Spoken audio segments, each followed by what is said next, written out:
for sure.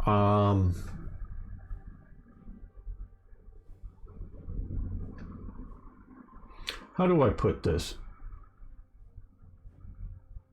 Montgomery does very well, I believe, running his division in, the BEF and Belgium and whatnot. Then he later gets, put in charge of the Western Desert Force. He's paid attention to all of the other British commanders and how they've gotten defeated in North Africa. And he's determined not to do that.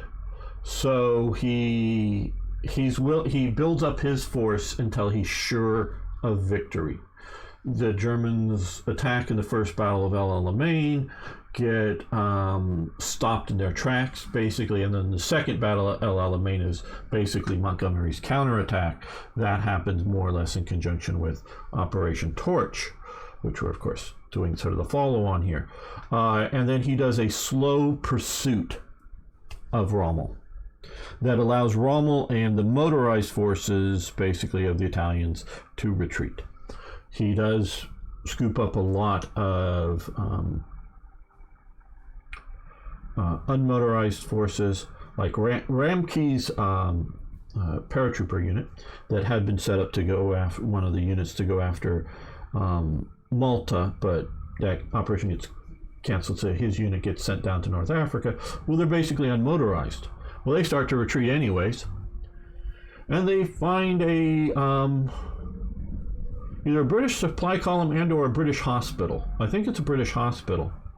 And then take all their trucks. Leave all the patients and don't harm anybody. I don't think they leave the they don't take any prisoners, but they don't unnecessarily kill anybody either. And get in the British vehicles and drive and catch up with and have to drive through around, avoid other British forces that had already bypassed them. And I like Ramke. One of my, not like one of the best generals or best leaders, but one of my faves. Ramka, I don't quite know how to pronounce his name, I just read it a lot. Gets his force out basically intact with stolen motorization and catches up with the retreating forces. So Montgomery gets a lot of criticism for not rapidly pursuing Rommel. But every other British general that pursues them, even gets taken out by Rommel.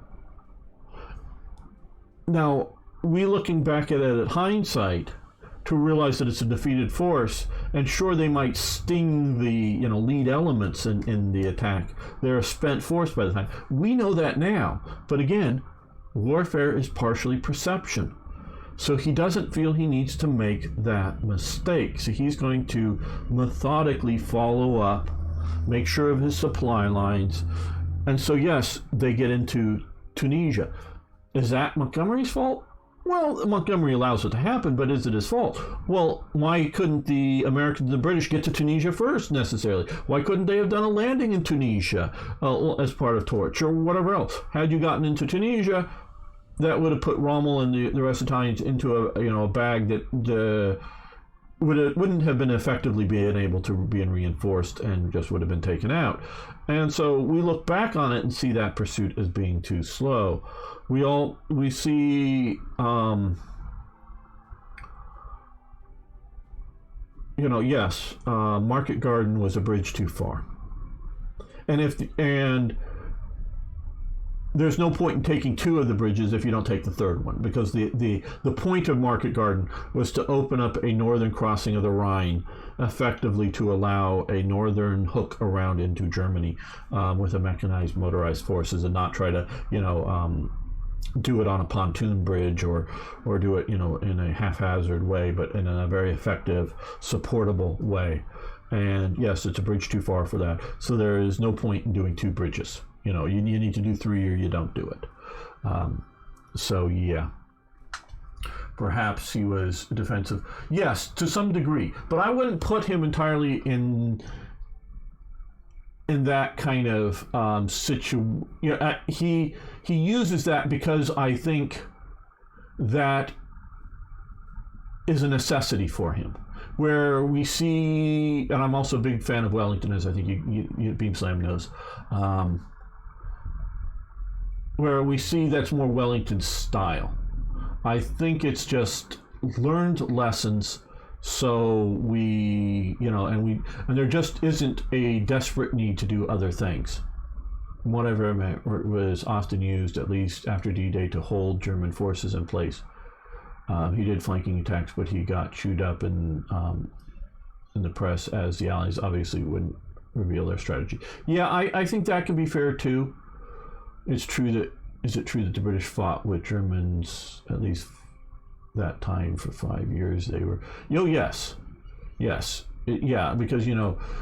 like I say, I count Dunkirk a successful withdrawal, but we have Hong Kong falling, we have Singapore falling. There's a few. I think an Australian division had just showed up in Hong Kong. Maybe another division that also showed up that was, new, fresh British division that showed up or not Hong Kong, in Singapore, that just ends up surrendering. So you have those losses. You have, the largest all-volunteer army of World War II is the Indian Army, because it's an all-volunteer force, because it's a colonial occupation force. Britain did not draft people into it. And it fights very well, in Europe, against the Japanese. And yes, there were collaborationist divisions, not just small units, but divisions that fought half-heartedly for the Japanese. But the Indian Army does fight very well. You have Australia. We see it as a big country on the map, but it ain't a big country populace-wise, and so they've suffered a fair amount of losses. You have the British Army, has been fighting in the Western Desert, and then it fights in, and Montgomery, Patton beats Montgomery to Palermo, and, cuts the German retreat off before Montgomery gets there. But Montgomery is moving up through Sicily very effectively, I would say. I mean, not brilliantly, but very effectively, and whatnot. And so you have the British fighting in Italy at the same time. And so the British are fighting all these different fronts all this time. They've had severe setbacks. They've had bombings, which are killing off a lot of their population. They've been at it for a long time by the time you get to 44, because they start in 39, late 39, but it's 40 is when the real the Battle of France happens. Mentioning things, since there are some new people here. If you're new here, please hit that follow button here. They're not just myself, Gamer1745, streaming here for Slytherin TV. There's a bunch of us streaming a lot of different Slytherin and Matrix games. But you can also, if you're new here, I know many of you aren't, but you can, this is the wrong thing.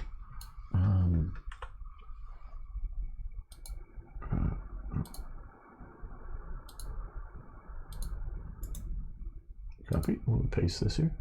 You can also check out my YouTube channel where I game and talk about history, sometimes a little bit more organized than this.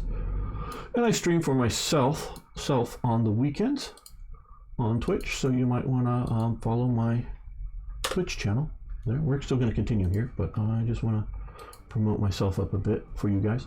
Market didn't work out, but similar operations could have shortened the war. The Russians failed much more often. Well, yeah, the Germans a lot of times blunt Russian attacks. I don't think they were in any hurry to finish the war once it was clear they were going to win. The plan was more to finish this kind and kill a few people, particularly for the British. I would say that's very true. Of all of the armies, an army by as in group of corps, of all of the armies fighting from the time Patton takes over his army, what is it, the 5th Army at that time? I forget these numbers. Until the end of the Western campaign, Patton's army takes the fewest casualties, because Patton understands that if you give the enemy, breathing space, they will effectively withdraw, dig in, and be ready again. So Patton understands that speed of attack, losing 10 people today saves you 30 lives tomorrow, kind of thing, instead of only losing 5 today, because you're getting the attacks going fast. So Patton very much believes in the speed of attack and wants to keep that up. Montgomery is the opposite. He wants to move in, recon the enemy, determine what the enemy looks like, bring up enough force to deal with it, artillery, whatnot, move in there and crush that enemy. And if it takes an extra 5 days, 10 days, doesn't matter, because he's going to bring in that force and crush that enemy and move on. That's his viewpoint. Well, in fewer casualties, we see Patton ending up, the old blood and guts Patton has fewer casualties. Now, he does get in trouble a couple of times, but hey, even Alexander got in trouble a couple of times in some of his campaigns. It's how Patton deals with the trouble, which is generally very good and very, very well reactions to it, that does things very well. So I have very, very high respect for Patton over Montgomery. It's clearly, I like Patton much better than Montgomery, but I do have very good respect for Montgomery as well. Maybe the other, don't think so. They wanted to. Now, everyone always says by Christmas, Eraser SK, but the British particularly, and one of the, I think one of the motivations, I don't know if it was still for Market Garden, but they were definitely the ones that wanted to push up along the coast through Belgium, where Patton wanted to run for Berlin, because the British wanted to stop the V1s and the V2s coming in. And so their objective was to clean up the coastline. I don't know if Market Garden, if they were still firing missiles effectively at Market Garden Point, but earlier on, I know that is a serious concern for Britain, is to shut down the V1 and V2 launch sites. Later V1, V2 operations were starting against some of the ports on the continent, like in Belgium, or in the Netherlands.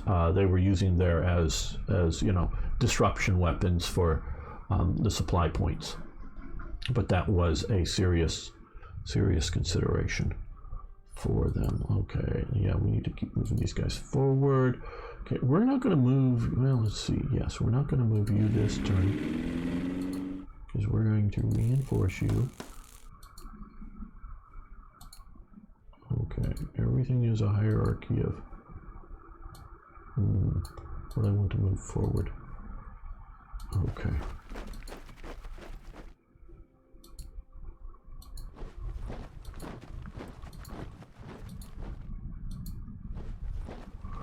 Most launch sites were in France and Belgium, but they did have a few V2s in Germany. Yeah, well, I do know that they later were, like I say, bombing some of the ports, because partially I think it was a, hey, this would be maybe stopping enemy supply, but I also think it was just what they could hit. You got a weapon, whether you should have that weapon or not.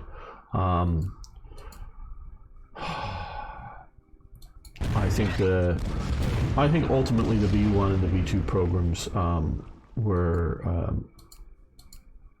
wasteful of resources, but that's again hindsight. You don't necessarily know that starting out when you're going for new wonder weapons.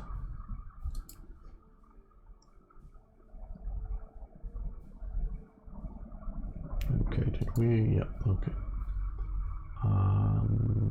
Fighters here. Okay, yes.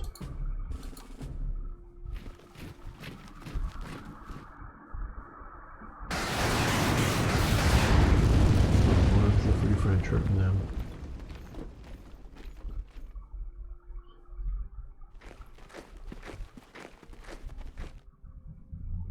Okay, can these guys hit? Yeah, they can hit me.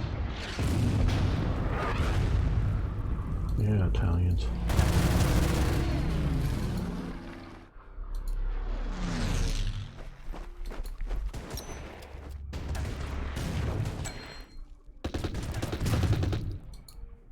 I'm gonna move these guys away from that.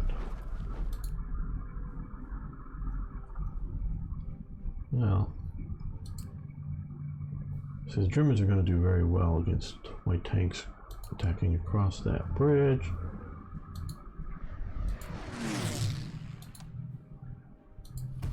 Take off. Yeah, good. Move right into my troops.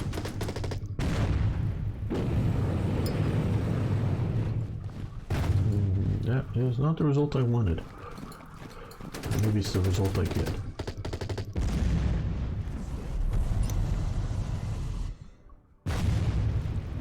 Okay, well, that worked.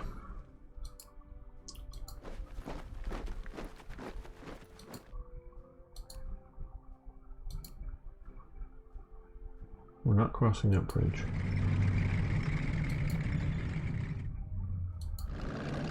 I don't need to go surprise bump into anything too powerful.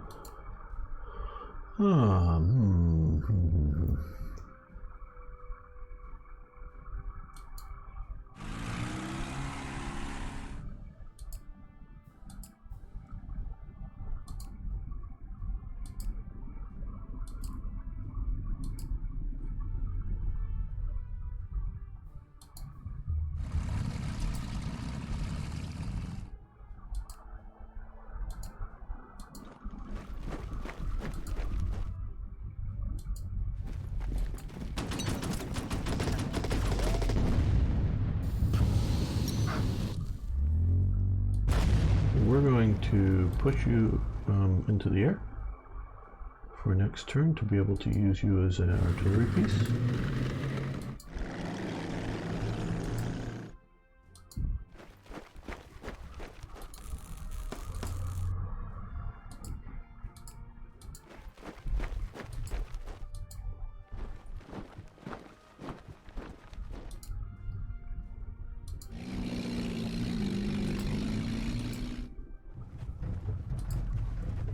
Okay, so we finally dealt with those guys. We know there's people over here. They haven't moved beyond that green line, but we are fairly well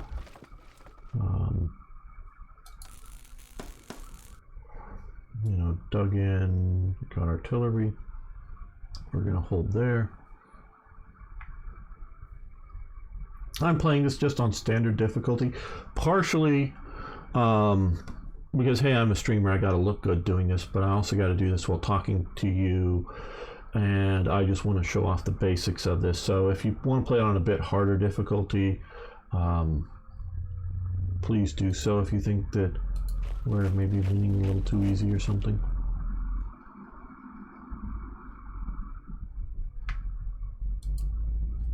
Right, okay.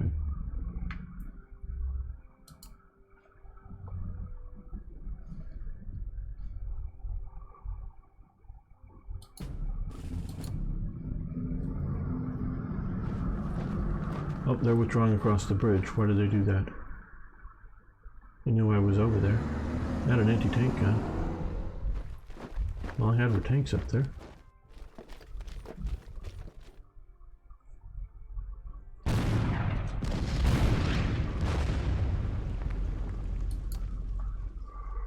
Okay, well...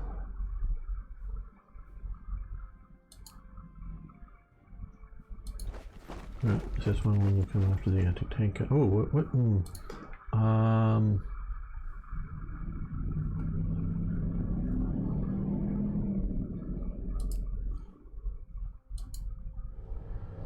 Let's strafe this. Okay, see, we're running low on fuel, so we need to come back up this way.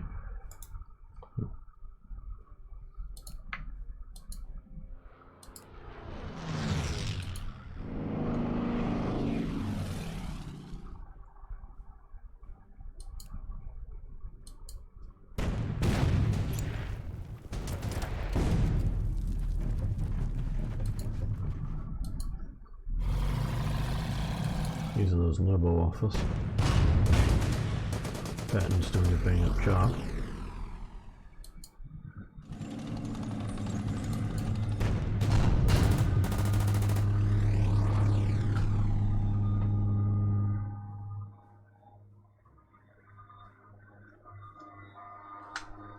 Unfortunately, I'm getting a little noise from some construction work very nearby. Sorry about that if you're hearing it.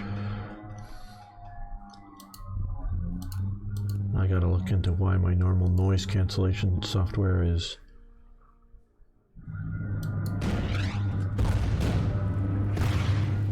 not working right.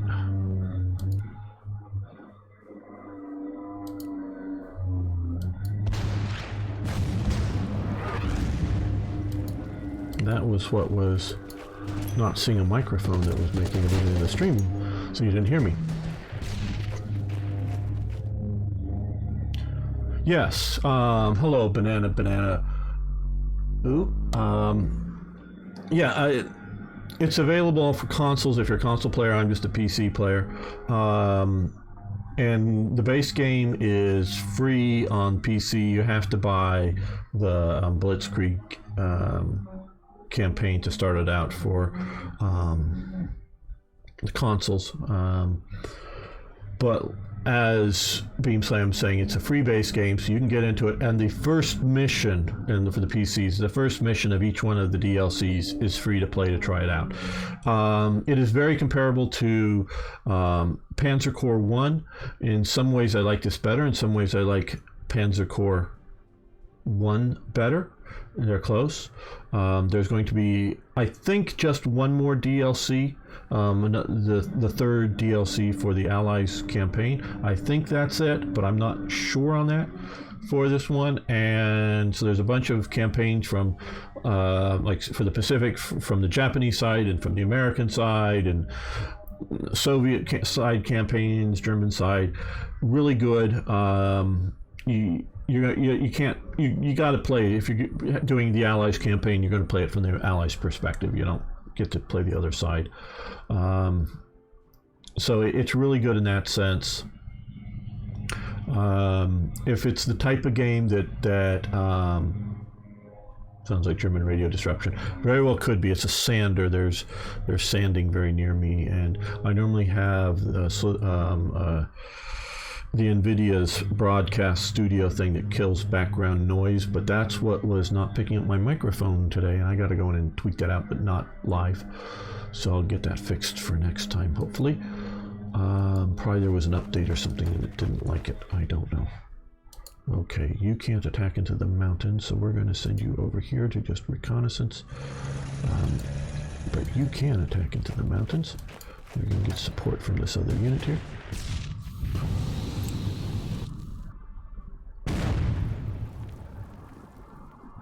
Thank you, Banana. I just thought they had stopped. No. Okay.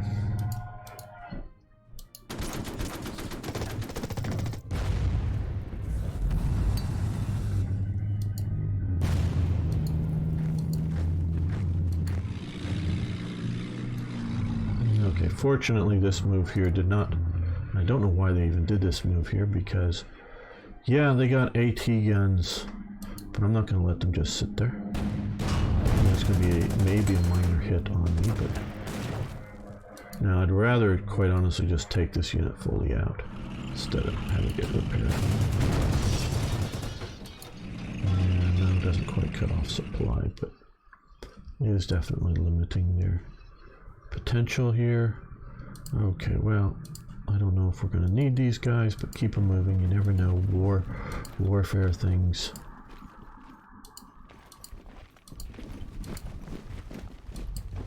Things flow. You know, kittens. Heavy machinery.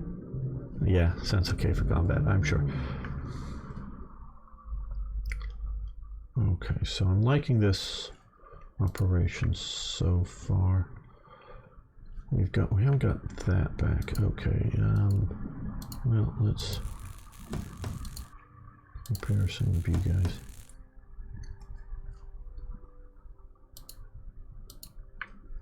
Alright. Pretty good.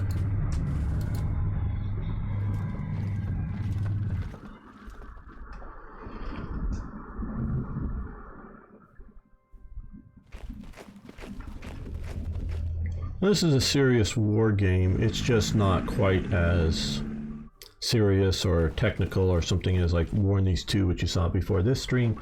No, it's not in that category, that's for sure. But it is, yes, I do need to remember to use the mortars. I forget too often. Okay, we're going to concentrate our force, our mortar fire there. Both of these units. To limited effect. Yeah, let's see if we can work that together.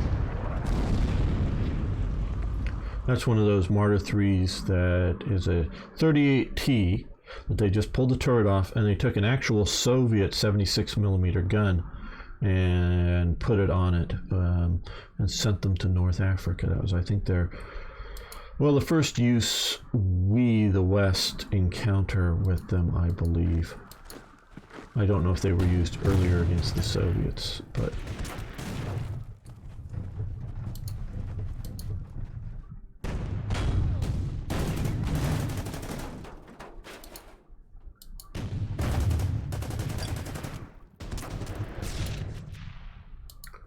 see if we can just crunch these guys.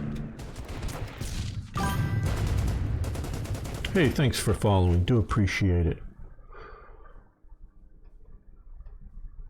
Mostradmo or Rosmadamos. Sorry, I'm probably butchering that badly.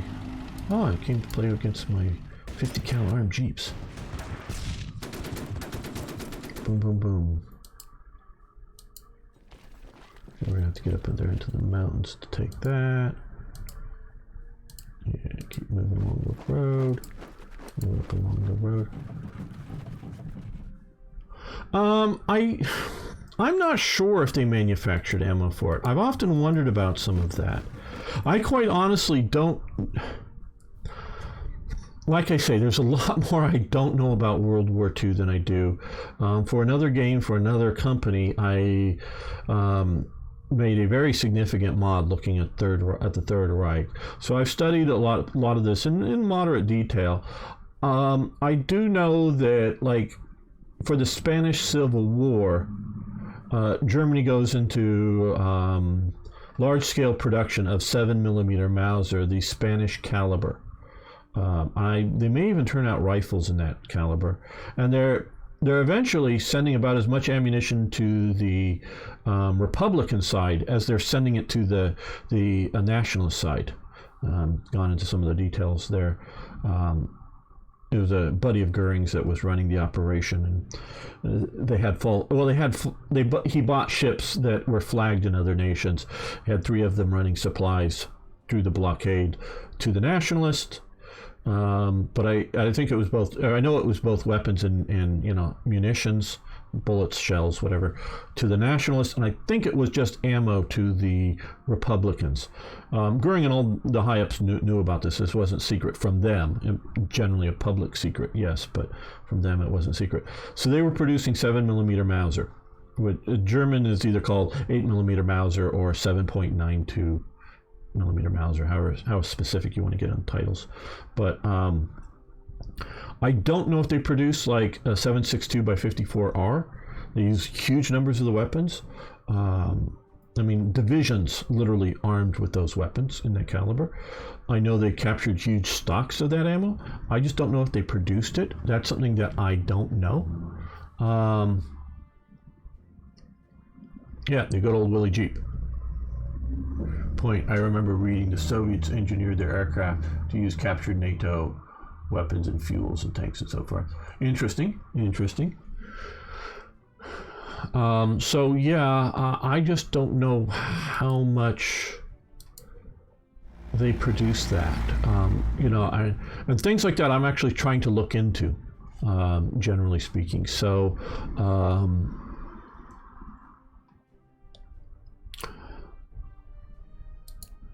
I don't have a good answer yet on that topic.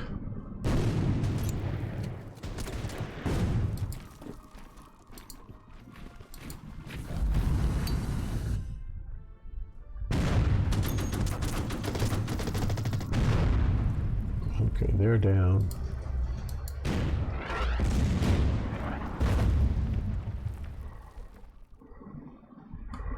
Okay, where? these guys right.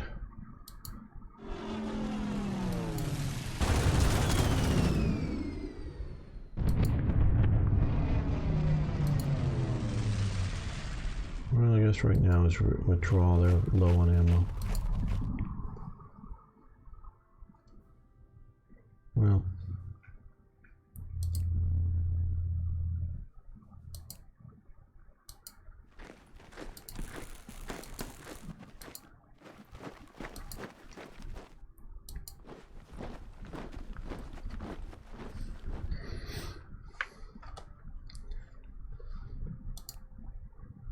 let's move these guys up.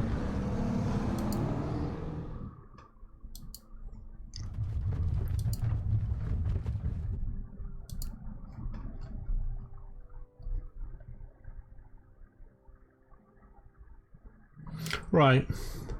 Well, I know that they're in the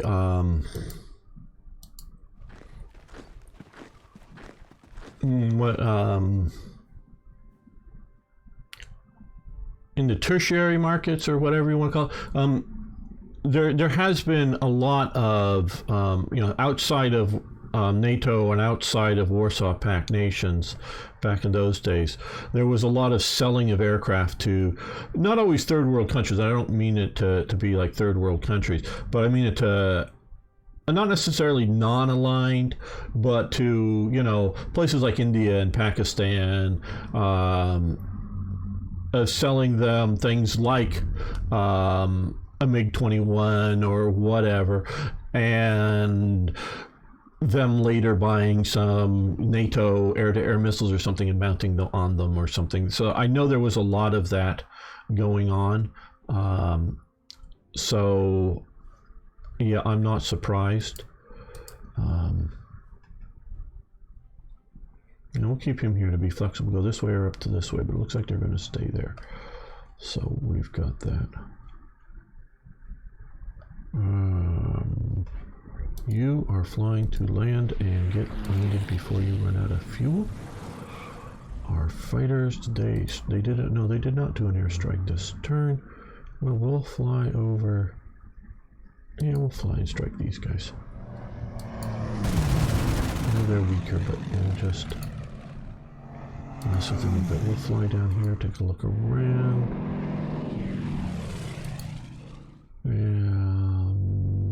I think they're fine where they're at.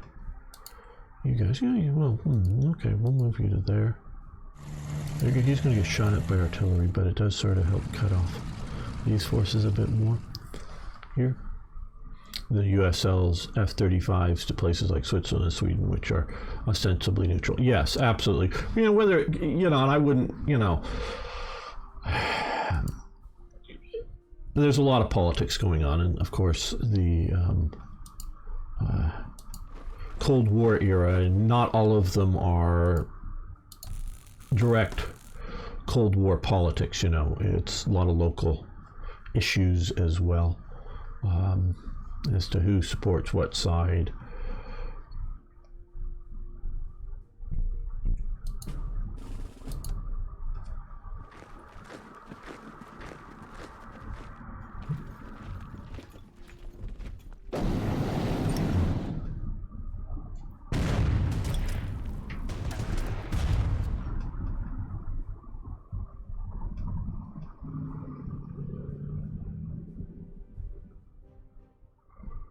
Well, he's just saying things like that. I hear there's consideration by Sweden to Sweden and Finland to join NATO. I saw that in a report today or yesterday. Well,